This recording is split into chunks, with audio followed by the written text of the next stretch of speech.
88,000 शौनकादि ऋषि नैमिषारण्य क्षेत्र में मानवों के कल्याण के लिए यज्ञ करने के लिए एकत्रित हुए। सब लोग इधर देखो, यहां देखो, यहां देखो, बहुत ध्यान से कथा सुनो।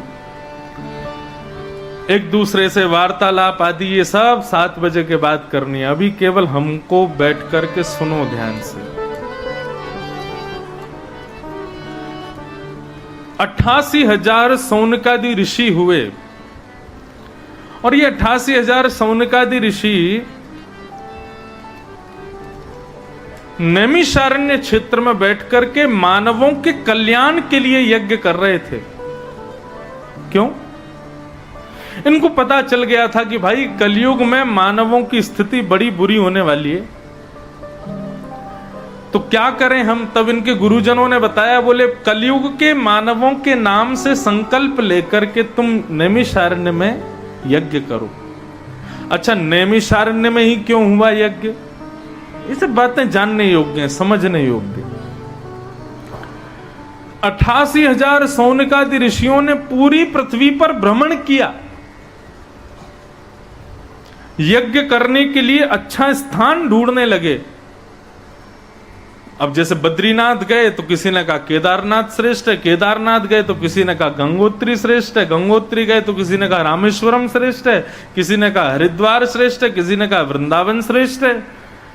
सब लोग अलग अलग श्रेष्ठताएं बताने लगे। शौनकादि ऋषि बोले कोई एक प्रमाण मिल जाए कि ये भूमि श्रेष्ठ है तो वहां यज्ञ करें।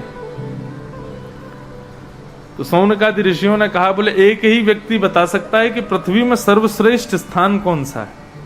कौन? ब्रह्मा, जिसने सृष्टि बनाई है। शौनकादि ऋषियों ने ब्रह्मा जी को प्रकट किया और ब्रह्मा जी से कहा कि महाराज, इस पृथ्वी पर यज्ञ करने योग्य सर्वश्रेष्ठ स्थान आपने कौन सा बनाया? यज्ञ के लिए सर्व पवित्र स्थान आपने कौन सा बनाया, वो हमको बताओ।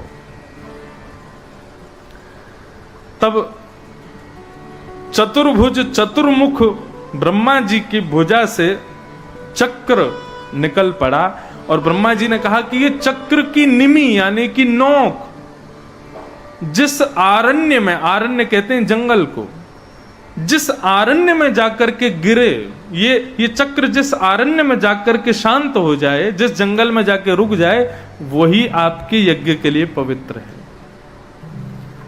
और ब्रह्मा जी का वो चक्र भ्रमण करता हुआ आकाश में एक आरण्य में जाकर के गिरा, एक जंगल में गिरा, जिसका नाम पड़ा नैमिषारण्य। वहां पर ब्रह्मा जी के चक्र की निमी गिरी यानी कि नोक गिरी, इसलिए उसका नाम है नैमिषारण्य। नैमिषारण्य में शौनकादि ऋषि पहुंच गए, जाकर की व्यवस्थाएं की और एक यज्ञ मंडप तैयार किया। उस यज्ञ की अवधि कितनी थी? कितने घंटे का यज्ञ था? बोले घंटे वंटे कुछ नहीं, उसमें तो ये था कि वो महीनों, सालों, वर्षों, ना जाने कितने दिनों तक चलता ही रहेगा। उसकी कोई अवधि नहीं थी कि कितने दिन का होने वाला। जैसे ही यज्ञ करना प्रारंभ किया, यज्ञ करते करते करते बहुत दिन बीत गए तो महाराज धुएं के कारण सबकी आंखें कमजोर हो गई, सबको बीमारियां होने लगी। शौनकादि ऋषियों ने मन में विचार किया कि हम लोग खुद यज्ञ को पूर्ण नहीं कर पा रहे, मानव कल्याण कैसे करेंगे इससे।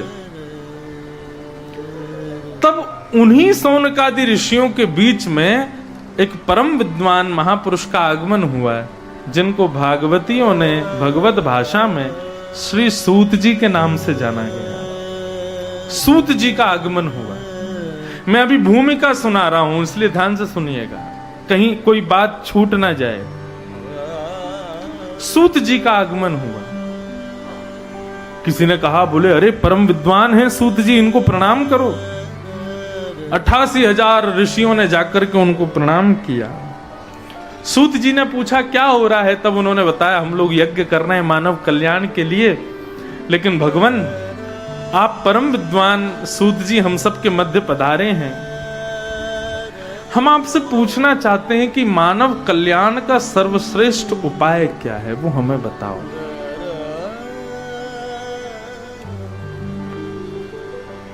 कि श्रेयसा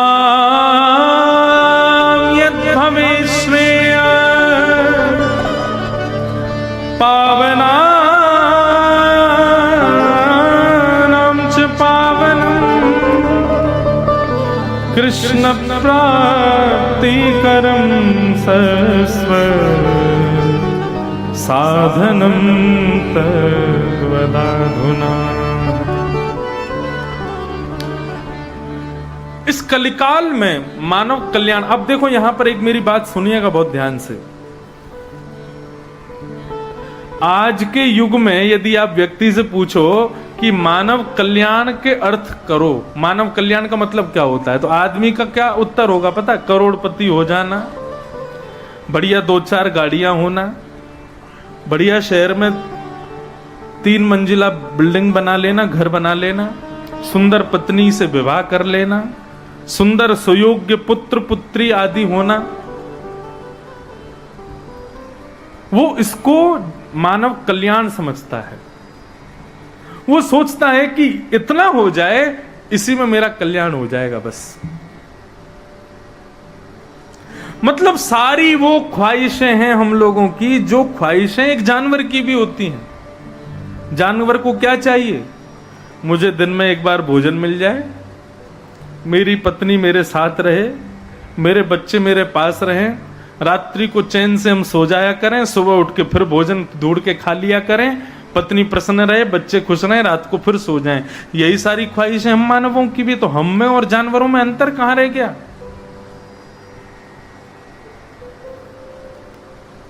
आज यदि मानव से पूछो, आप बड़े बड़े यूट्यूब पर मोटिवेशनल स्पीकर्स हैं, एक से बढ़ के एक स्पीकिंग करेंगे, जीवन में उपलब्धि प्राप्त करने के लिए ये करो, ये करो, ये करो, ऐसे रहो, ये करो। मतलब क्या है? केवल एक श्रेष्ठ व्यक्ति बन जाना, बहुत धनवान बन जाना, सर्वगुण संपन्न हो जाना ही मानव का कल्याण मात्र है। हमारी धार्मिक भाषा में उसको कल्याणकारी नहीं कहते, उसको कल्याण युक्त नहीं कहते। शरीरम स्वरूपम तथा वा कलत्वम रतश्चारु रुचिरम धनम मेरु तुल्यम मनश्रेण लग्नम कृष्ण पादारविंदम ततः किम ततः किम ततः किम ततः किम।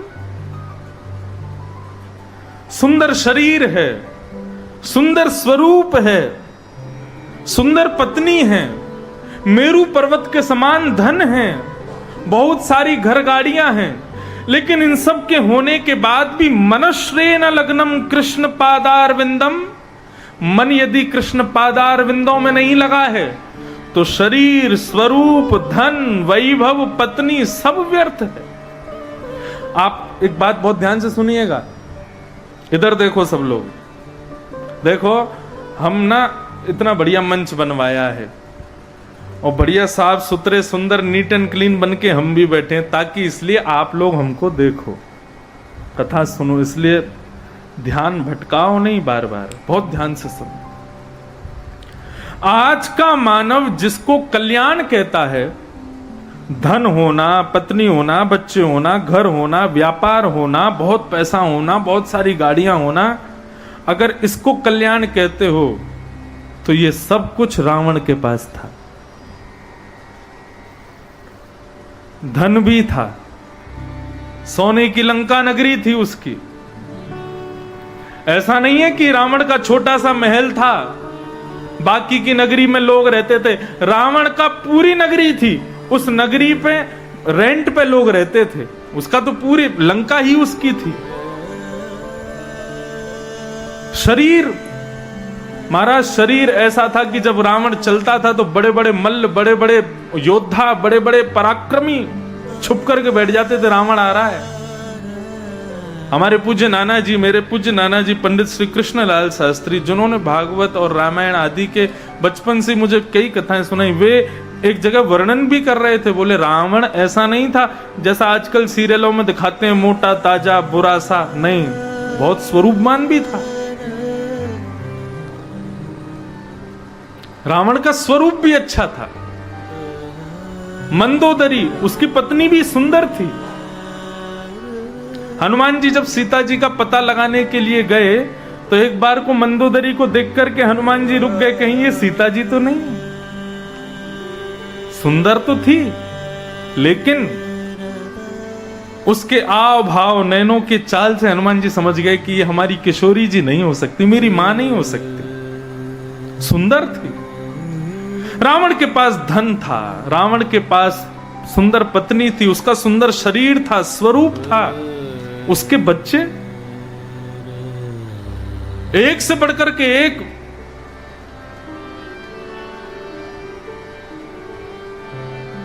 पराक्रम की तो पूछो ही मत। नारद जी वर्णन करते हैं, जब रावण का समय आया था तो नारद जी कहते हैं, मैं अपनी वीणा पे नारायण नारायण नहीं कहता था, रावण रावण कहता था। कुबेर, धन संपत्ति के स्वामी, ये रावण के आंगन में, रावण के गली चौबारों में कभी कभी मटका भरते हुए दिखाई दे जाते थे। इंद्र रोज प्रारंभ में रावण के उठने से पहले वर्षा करके पूरी नगरी को साफ करता था। सूर्य यदि ज्यादा उग्र हो जाते थे, रावण टेढ़ी नजर से देखता था तो सूर्य बादलों की ओट में छुप जाते थे कि कहीं रावण को कष्ट ना हो जाए। अरे कहां तक कहें, रावण का इतना पराक्रम था कि अमावस्या के दिन यदि उसको चंद्रमा देखना है तो अमावस्या को चंद्रमा प्रकट होएगा। यह रावण का पराक्रम था। लेकिन क्या रहा, सब उपलब्धियां प्राप्त करने के बाद भी मनश्रेण लग्नम राम चरणार विंदम, उसका मन नहीं था श्री रघुनाथ जी के चरणार विंदों में। नगरी क्षण भर में जल गई, पराक्रम क्षण भर में नष्ट। हम तो एक बुद्धि वाले, उसके 10 बुद्धियां थी, सब खत्म। हम जिसको उपलब्धि बोलते हैं, हम आज के जमाने में जिसको सक्सेस बोलते हैं, वो सब रावण के पास था। लेकिन उसके पास में राम जी के चरणों की भक्ति नहीं थी, श्री ठाकुर जी के चरणार बिंदों में प्रेम नहीं था। इसलिए मनश्रेण लग्नम कृष्ण पादार बिंदम, ये सब कुछ व्यर्थ है उसके बिना। हमारी आध्यात्मिक भाषा कहती है, सब कुछ सुसंपन्न होना ये श्रेष्ठता नहीं है, लेकिन कुछ ना होते हुए भी राम के चरणों में, कृष्ण के चरणों में प्रेम होना, वो सबसे बड़ा धनवान है, वो सबसे बड़ा संपन्न है। भागवत में मथुरा के राजा कंस को राक्षस बताया और छोटी सी झोपड़ी में रहने वाले दीनहीन से सुदामा जी को परम संपन्न बताया। कंस को, जो कि बहुत संपन्न था, वो ठाकुर जी का शत्रु बताया और सुदामा को भगवान का मित्र बताया। आज ही डिसाइड कर लेना कि जीवन में उपलब्धि का नाम क्या है। हम किस लिए कथा सुन रहे हैं, हम किस लिए इतनी भागदौड़ कर रहे हैं। सुबह के जाते हैं घर से महाराज, निकल करके पूरे दिन लगे रहते हैं और फिर रात्रि में आते हैं, किस चीज की प्राप्ति के लिए। वास्तव में हम लोगों के चेहरे पर प्रसन्नताएं खत्म हो गई हैं, नष्ट हो गई हैं। क्यों? क्योंकि हमारा उद्देश्य ही अभी तक क्लियर नहीं है कि हम संसार में आए क्यों हैं। आप परम प्रसन्न हो जाओगे, आप परम सुखी हो जाओगे जिस दिन आप अपने उद्देश्य को पहचान लोगे कि हमारा उद्देश्य क्या है सृष्टि में आने का। भगवान ने केवल ऐसे ही भेज दिया मुझे, इतने खाली नहीं बैठे भगवान कि किसी को यूं ही जन्म दे देते हैं। व्यक्ति उद्देश्य पहचान नहीं पाता और अपने जीवन को व्यर्थ गवा देता है। इसलिए भगवान का लाख लाख शुक्रिया करो कि ये कथा की, भागवत की यहां पर चर्चा हो रही है, ताकि इन 7-8 दिनों में हम कथा भागवत सुन के अपने उद्देश्य को, अपने विजन को क्लियर कर सकें कि हम क्यों आए हैं पृथ्वी पर।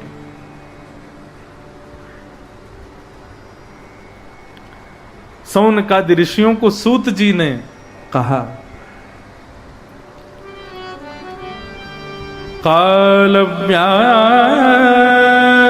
मुखग्रास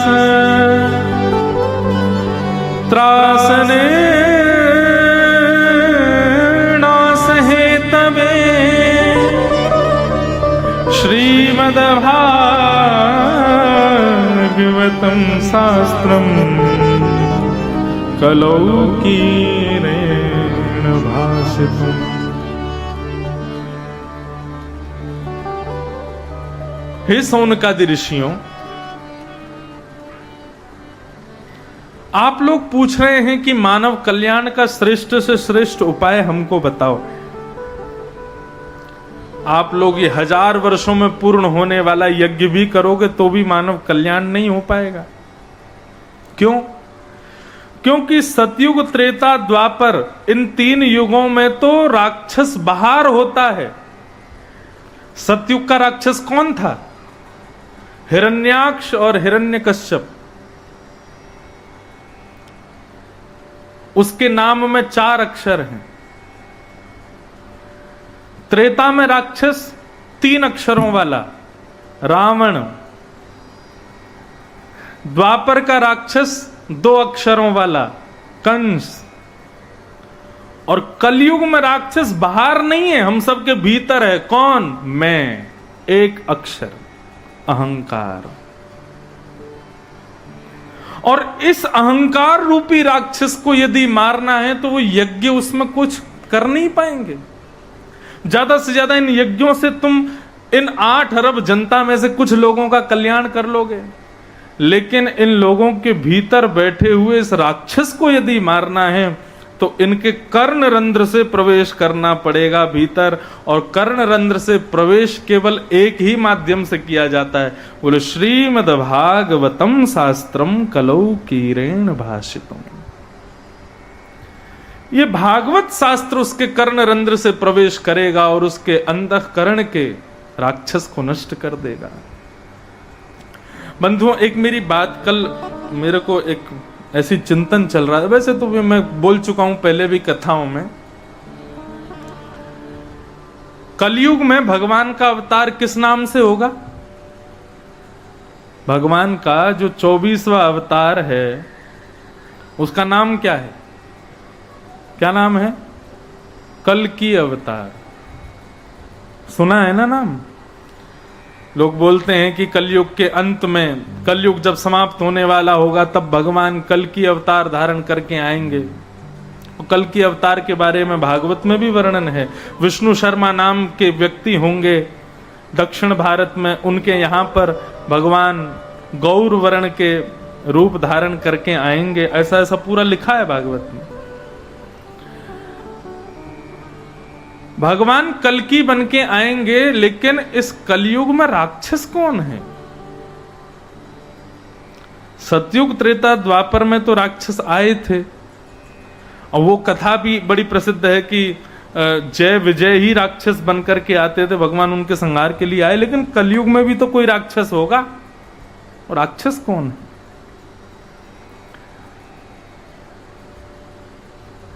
राक्षस का मतलब क्या? जो मानव की मन बुद्धि, जो मानव के विचार, इन सबको भगवान से विमुख करके अपने आदि कर ले, उसको राक्षस कहते हैं। रावण के काल में ऋषि यज्ञ में नारायण भगवान का स्मरण नहीं करते थे, रावण का ही स्मरण करते थे। रावण के काल में बड़े बड़े जपी तपी ध्यानी हिमालय पर जाते थे तो उनको रावण का ही आश्रय लेना पड़ता था, उसी का ही नाम जप करना पड़ता था। प्रतिबंध लगा दिया था रावण ने, भगवान का नाम कोई नहीं बोलेगा। यही काम किया था हिरण्यकश्यप ने, और यही काम किया कंस ने। आज इस काम को कौन कर रहा है? कलयुग का राक्षस ये है। और इसी को मारने के लिए भगवान आएंगे, इसी को पूर्ण रूपेण ध्वस्त करने के लिए भगवान आएंगे। आज एक बार को, अब तो मेला वेला होते नहीं, लेकिन किसी की मां खो जाए, किसी के पिताजी खो जाएं, किसी का कोई खो जाए तो दुख 1-2 दिन होगा, लेकिन किसी का फोन खो जाए हैं?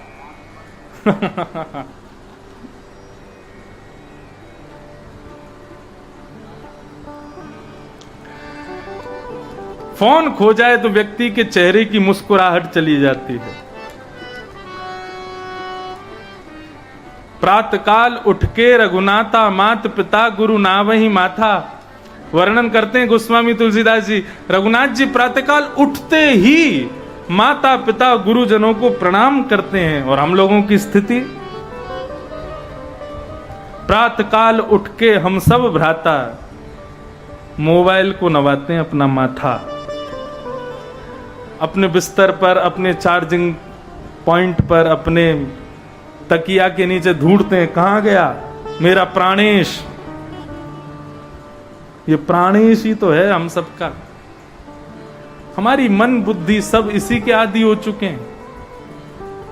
किसी व्यक्ति का फोन खो जाए तो वो कहता मैं आधा मर गया, मेरा पूरा कांटेक्ट उसमें, मेरे सारे परिवार के लोगों के नंबर उसमें, मेरा इतने सारे डॉक्यूमेंट उसमें। आजकल कई लोग अपने लाइसेंस वगैरह सबकी फोटो खींच खींच के रख लेते हैं, बोले खो जाएगा तो कोई बात नहीं, इसमें तो है, आधार कार्ड भी इसी में ही है, हमारा पूरा जीवन परिचय इसमें। किसी का फोन खो जाए तो वो कहेगा कि मेरी कोई आईडी नहीं बची, मेरा कोई किसी प्रकार की नागरिकता ही नहीं है मुझ पर। क्यों? नागरिकता भी उसी में ही थी, वो खो गया। हम कितने आदी हो चुके हैं इसके।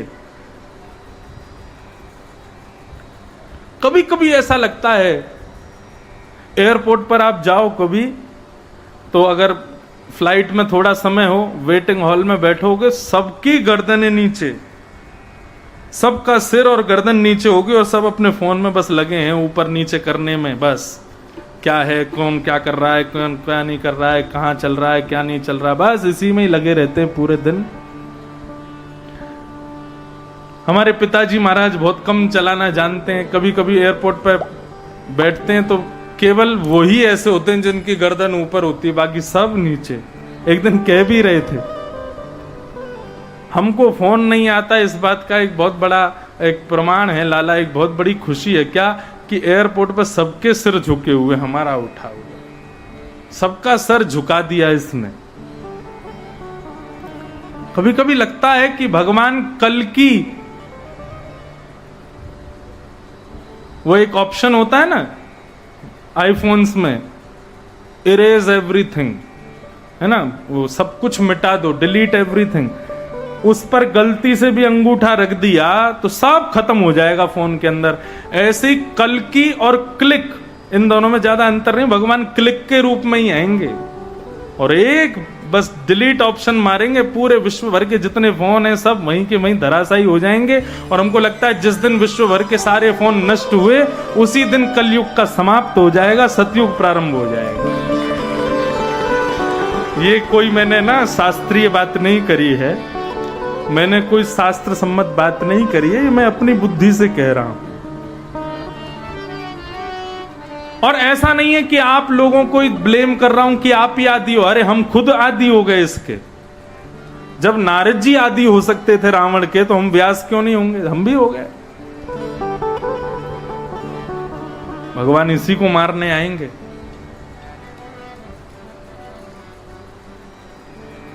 तो श्रीमद् भागवतम शास्त्रम, इसीलिए मैंने पहले ही दिन यहां कहा था, आज भी सबसे कहा, फोन वोन सब चलाना 7 बजे के बाद एक बार करके देखो। बहुत सालों बाद शायद आप लोग ऐसा कर रहे होंगे, 4 घंटे फोन ही नहीं है हाथ में, 4 घंटे फोन ही नहीं है जेब में, है भी तो स्विच ऑफ रखा है।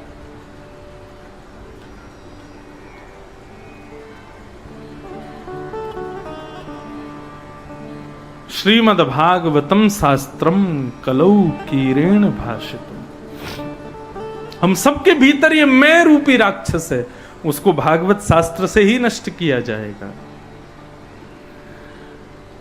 सौनकादि ऋषियों ने पूछा, भागवत की कथा सबसे पहले किसने किसको सुनाई, हमको ये बताओ।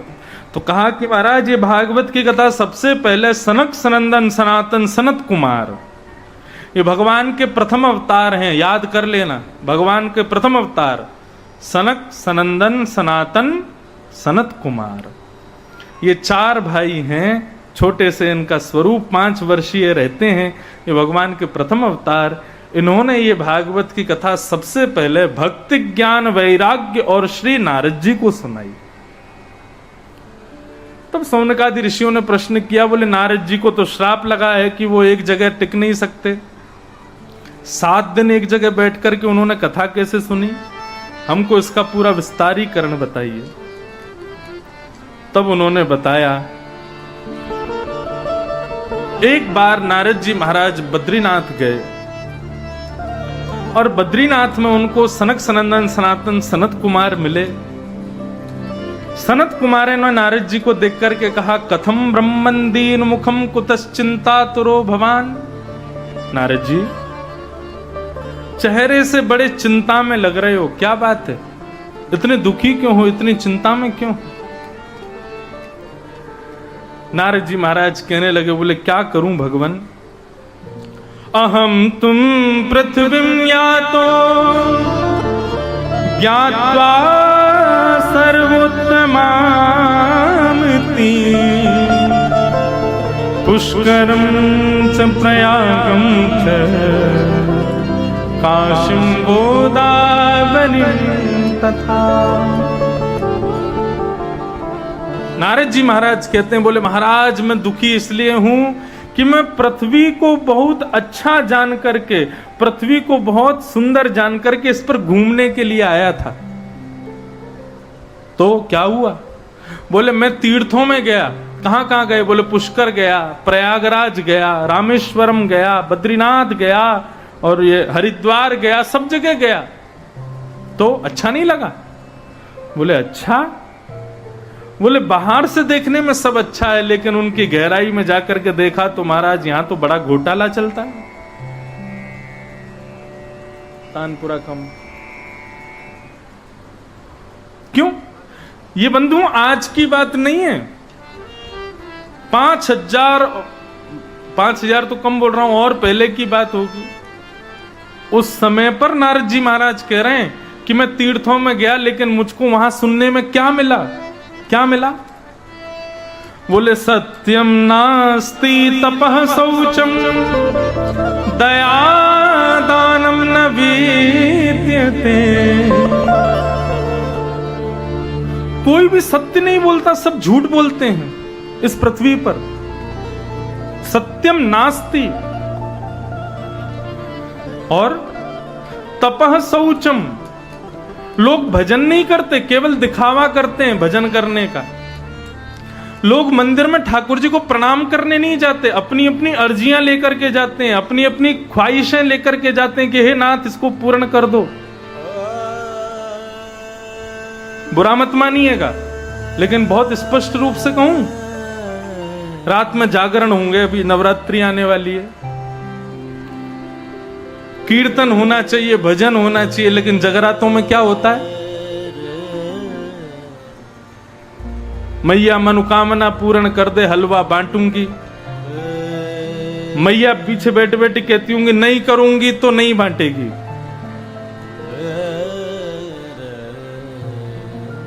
बरबरी के अवतार स्वरूप श्री खाटू श्याम, उनके सन्मुख कीर्तनकार बड़े अच्छे अच्छे धुनों में भजन गाते हैं, लेकिन कभी कभी ऐसे ऐसे भाव गाते हैं सुनकर के लगता है कि खाटू श्याम भगवान बैठ करके बड़े निराश हो रहे होंगे। बताओ क्या गा रहे हैं? ये दे दो, ऐसा करूंगा, ये कर दो, ऐसा करूंगा, हे श्याम जी यूं कर दो, यूं करूंगा। हम लोग व्यापार करते हैं ठाकुर जी के साथ में, बिना किसी कामना के। हमारी कोई भक्ति नहीं है। नारद जी बोले ये सब चीज देख करके मैं बड़ा दुखी हुआ। और शौचम नास्ति, लोग पवित्रता पे तो ध्यान देते हैं, लेकिन स्वच्छता पे ध्यान नहीं देते। हमारे भारत में और विदेशों में अंतर क्या है? विदेश में लोग स्वच्छता पर ध्यान देते हैं, पवित्रता पे उतना ध्यान नहीं देते। लेकिन हमारे भारत में पवित्रता पे पूरा ध्यान देंगे, नहाएंगे धोएंगे, स्वच्छ बन के रहेंगे, बढ़िया बिल्कुल। अब दिन में 2 बार नहाएंगे, लेकिन स्वच्छता बिल्कुल नहीं रखते। सोमवार के दिन शंकर जी पर 1 लोटा जल चढ़ाने जाएंगे, धतूरा लेकर के जाएंगे, बिल्व पत्र लेकर के जाएंगे, बिल्कुल नहा धो करके पवित्र होकर के जाएंगे। लेकिन मंदिर में जाकर के वो पाउच वाले दूध को ऐसे फाड़ेंगे, उसी से दूध चढ़ा करके पाउच को वहीं शंकर जी के पास ही छोड़ देंगे, वहीं फूल पत्ती आदि सब छोड़ आएंगे। कर क्या रहे हैं? बोले पूजा कर रहे हैं। लेकिन स्वच्छता का बिल्कुल ध्यान नहीं रखते। और छोटे छोटे मंदिरों में तो चलो फिर भी सब कर लेते हैं, बड़े बड़े देवालयों में, बड़े बड़े शिव जी के मंदिर जहां विराजमान है, वहां तो आप अंदर प्रवेश नहीं कर सकते, ऐसी स्थिति कर देते हैं। शौचम नास्ति, नारद जी बोले लोग पवित्र नहीं है यहां के। सत्यम नास्ति, तपह नास्ति, शौचम नास्ति, और बोले दया नास्ति, लोगों में दया नहीं है।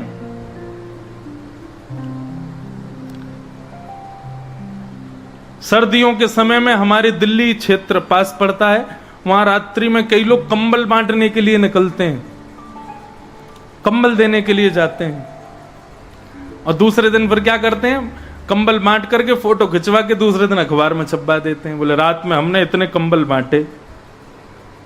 अभी कोरोना काल आया था, कई लोग घरों में वो राशन वाशन देने जाते थे, राशन दे रहे हैं लेकिन उसका फोटो खिंचवाएंगे, फिर फोटो खिंचवा के सब जगह दिखना चाहिए, अरे तुमने चौराहे पे होर्डिंग लगाया उसमें हमारा मुंह तो दिख ही नहीं रहा है, हमने कल इतना दान किया लोगों को पता ही नहीं चला। ये दया दान नहीं है कि सब जगह हम लोग ढिंडोरा पीटे कि हमने इतना किया, इतना दिया, ये कर रहे हैं, वो कर रहे हैं, ये सब नहीं।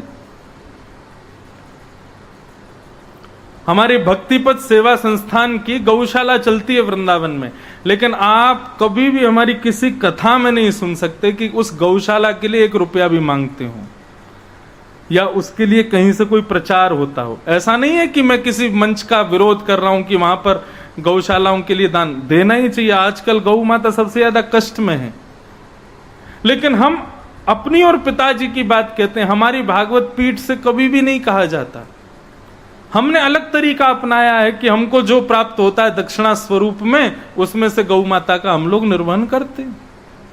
लेकिन इसको सब जगह बताना कि हमने ऐसा किया, ये किया, वो किया, ये दयादान का स्वरूप नहीं है। दया नास्ति, दानम नास्ति, ऐसे हैं लोग। और मंदा सुमंद मतयो मंद भाग्या विपद्रुता, मंद बुद्धि हैं, नारद जी महाराज कह रहे हैं।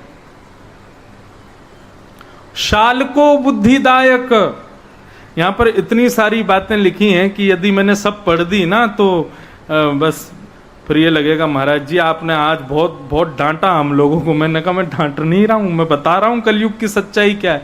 यहां पर लिखा है बड़ा भाई बगल में खड़ा है, वो कहे ऐसा करो, उसकी बात नहीं मानेंगे। लेकिन शालको बुद्धिदायक, पत्नी का भैया कहते कि जीजा जी ऐसा कर दो, तो उसकी बात तुरंत मान जाएंगे, साले की बात तुरंत मानते हैं। और कन्या विक्रयणो लोभात, आहा ये बात भी बहुत सुनने योग्य। विवाह नहीं होता है यहां पर, कन्या विक्रय होता है। कन्या विक्रय मतलब बेटी को एक प्रकार से उसका विक्रय किया जा रहा है शादी के नाम पर। बेटा पढ़ाई इसलिए नहीं कर रहा कि मैं जीवन में बहुत उपलब्धि प्राप्त करूं, वो इसलिए पढ़ाई कर रहा है, अरे सीए बन जा, डॉक्टर बन जा, इंजीनियर बन जा। क्यों? अरे दहेज अच्छा तो भी मिलेगा फिर। और बेटे को फिर जब उसका नाम जाता है ना कि ये उसका बायोडाटा है, तो उसमें बोलते हैं कि अच्छा क्या करता है बेटा, बोले इंजीनियर है, चार्टेड अकाउंटेंट है, डॉक्टर है, साइंटिस्ट है, अमेरिका में पढ़ करके आया है। बोले अच्छा, तो फिर हम तो इतनी राशि सोच के रखे हैं कि इतने में पूरा, अरे हमारा बेटा इंजीनियर बन के आया है, अमेरिका से पढ़ गया, इतनी सस्ती शादी, उससे काम नहीं चले। तुमने इंजीनियर इसलिए बनाया था कि महंगी शादी हो उसकी। कन्या विक्रय लोभात, ये आज की परिस्थिति भागवत में 5000 साल पहले वेद व्यास जी ने लिख दी कि ऐसी स्थिति होगी लोगों की। दो पारिवारिक संबंध नहीं होते, विक्रय होता है।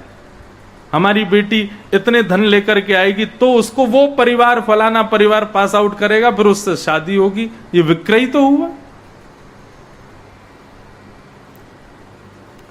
बहुत सारी बातें लिखी हैं। बोले कि महाराज, नारद जी कहते हैं कि बोले मैंने पूछा ये इतने सारे बच्चे किसके हैं? बोले किसी ने कहा ब्रह्मचारी जी के।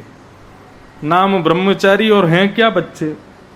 इतना शोर शराबा कहां से आ रहा है? बोले मौनी बाबा के आश्रम से। इतने बड़े बड़े महल किसके खड़े हैं? बोले त्यागी जी के। नाम है त्यागी, बना रखे महल, नाम है मौनी बाबा, लेकिन मचा रहे हैं क्या शोर। हैं ब्रह्मचारी लेकिन खूब सारे बालक।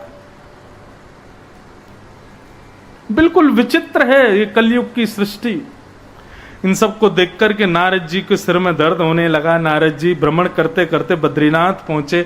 वहां उनको सनत कुमार मिले। सनत कुमारों ने पूछा नारद जी इतने दुखी क्यों हो? तब उन्होंने सब बात बताई। बोले लेकिन सब जगह भ्रमण करता करता जब मैं वृंदावन पहुंचा तो वहां मैंने क्या देखा? यमुना के पुलिन पर श्रीधाम वृंदावन में मैंने एक सुंदर सी युवती को देखा। उस युवती की गोद में 2 वृद्ध लेटे हुए थे। मुझे थोड़ा आश्चर्य लगा, भाई किसी युवा कन्या की गोद में वृद्ध क्यों लेटे हैं? मैंने पूछा, हे देवी तुम कौन हो और तुम्हारी गोद में ये 2 वृद्ध क्यों लेटे हैं? तब रोते हुए उस कन्या ने अपना परिचय दिया।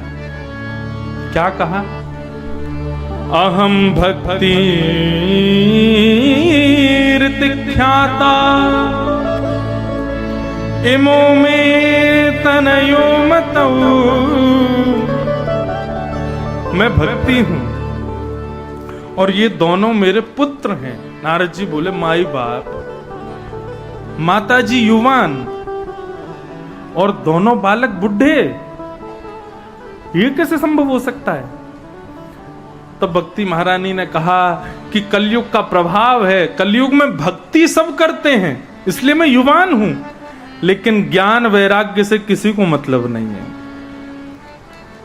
अभी आपने बाहर होर्डिंग लगा रखा है, श्रीमद् भागवत की साप्ताहिक कथा अंदर हो रही है, सब लोग आओ। ठीक है, फिर भी इतनी संख्या में लोग आ गए, लेकिन 5 बजे तक आए। 3 बजे से 5 के बीच में इतने लोग आए। हाँ, 2 घंटे लग गए लोगों को आने में। लेकिन बाहर आप जाकर के बोर्ड लगा दो कि भीतर जो, बोर्ड ना भी लगाओ, 4 आदमी बाहर खड़े होके एक दूसरे को घूंसा लात मारने लग जाओ, तेज आवाज में एक दूसरे से लड़ने लग जाओ, बिन बुलाए भीड़ इकट्ठी हो जाएगी। हम लोगों की बुद्धि देखो। सत्संग हो रहा है, अच्छी बातें बताई जाएंगी, प्रसाद भी मिलेगा बाद में, सुंदर संगीत की सुर लहरियों में सुंदर भजन कीर्तन गाए जाएंगे। तो यहाँ के लिए लोगों को फोन करना पड़ता है, कार्ड लिखने पड़ते हैं, होर्डिंग लगाने पड़ते हैं, इतने निमंत्रण देने पड़ते हैं। तब भी आदमी कहता है अच्छा 7 दिन में एक दिन आऊंगा, जरूर मन बनाऊंगा, आने के लिए कुछ ना कुछ तो निकालूंगा तरीका। लेकिन गाड़ी चलाते रोड पर दिख जाए 2 लोग लड़ रहे हैं, एक दूसरे को उठा उठा के फेंक रहे हैं, तो गाड़ी साइड में कर देते हैं, उतर के बाहर आ जाते हैं देखने के लिए कैसी लड़ाई चल रही है। हम लोगों की बुद्धि ऐसी। तो लोगों में भक्ति तो है, लेकिन उनको कहो कि भाई हम कथा करा रहे हैं, ज्ञान मिलेगा, आना, नहीं आएंगे। ज्ञान से मतलब नहीं है। वैराग्य की तो पूछो ही ना।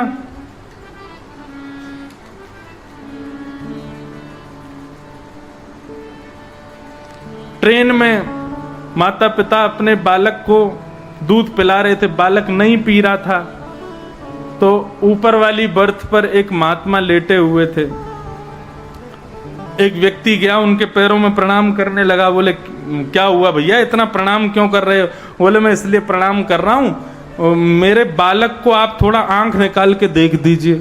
संत बोले भाई ऐसा क्यों करवा रहे हो?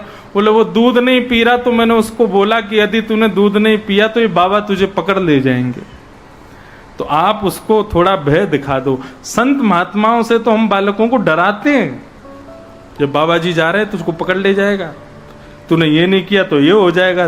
कई लोग मुझसे मिलने आते हैं, मिलकर के प्रणाम करेंगे, अपने बच्चों को लेके आते हैं, महाराज जी हमारे इस बालक को आप अपने पास रख लो। मैंने कहा क्यों? बोले पढ़ता लिखता नहीं है। मैंने कहा अच्छा, पढ़ता लिखता नहीं इसलिए मेरे काम का है। हाँ, आपके साथ रहेगा तो धीरे धीरे पंडिताई सीख लेगा, कल को थोड़ा आप सिखा दोगे तो कथा वक्ता बन जाएगा। मैंने कहा हाँ, हम तो अनपढ़ गंवारी हैं, बिना पढ़े लिखे वक्ता बन जाते हैं। पंडित लोग, ब्राह्मण लोग जो पूजन पाठ कराते हैं, सब बिना पढ़े लिखे बन जाते हैं। बंधुओं, आजकल बहुत हो रहा है ऐसा, लोग बिल्कुल समझते ही नहीं है। हमारे पूज्य पिताजी महाराज एक बात कहते हैं, लाला तुम व्यासपीठ पर बैठते हो तो यहां तुमको एक डॉक्टर भी प्रणाम करता है, तुम व्यासपीठ पर बैठते हो तो एक इंजीनियर भी तुमको प्रणाम करता है, इस व्यासपीठ पर बैठने के बाद तुमको वकालत करने वाला एक लॉयर भी प्रणाम करता है, एक चार्टर्ड अकाउंटेंट भी यहां आता है तो वो भी प्रणाम करता है। तो उनके प्रणाम को पचाने की सामर्थ्य तुम में कब आएगी? जब तुम उनसे ज्यादा मेहनत करके यहां बैठोगे। यदि तुम केवल लगाए तिलक, चटकीले कपड़े पहन करके सीधे आके बैठ गए और उन लोगों ने तुमको प्रणाम किया, तो आज नहीं तो कल उनका प्रणाम इतना भारी हो जाएगा कि उस प्रणाम के नीचे दब के मर जाओगे। इसलिए उनके प्रणाम को पचाने की सामर्थ्य यदि रखनी है तो इन भागवत के श्लोकों का अध्ययन करो, खूब मेहनत करो, पढ़ो, बार बार इनका अवलोकन करो, नई नई बातें, नए नए भाव इनमें खोजो, इतनी मेहनत करो। कितनी देर पढ़ता है डॉक्टर? बोले 5 घंटे पढ़ता है। चार्टर्ड अकाउंटेंट 6 घंटे पढ़ता है। तो तुम भागवत करने से पहले 7-7 घंटे पढ़ो। जब पढ़ कर के आओगे तभी उनके प्रणाम को स्वीकार करने की सामर्थ्य तुमको प्राप्त होगी। हमारे पूज्य पिताजी कहते हैं। लेकिन लोग सोचते हैं कि शायद वक्ता बनना बहुत आसान है, ब्राह्मण बनना, पंडित जी बन जाना बहुत इजी है, कुछ नहीं चल रहा तो यही कर लो। ऐसे नहीं।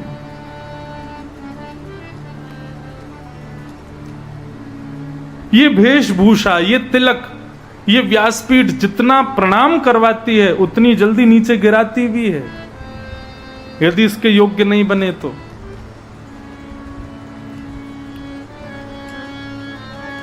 तो भक्ति तो सब में है, लेकिन ज्ञान वैराग्य से हमारा कोई ज्यादा मेल नहीं है। भक्ति को यदि प्रसन्न करना है तो जीवन में ज्ञान और वैराग्य का भी पुट लिया करो। ज्ञान भी बहुत जरूरी है। और वैराग्य का मतलब आप ये मत समझा करो कि कोई महात्मा बन जाना, बाबा जी बन जाना, घर छोड़ देना, ये ही वैराग्य होता है।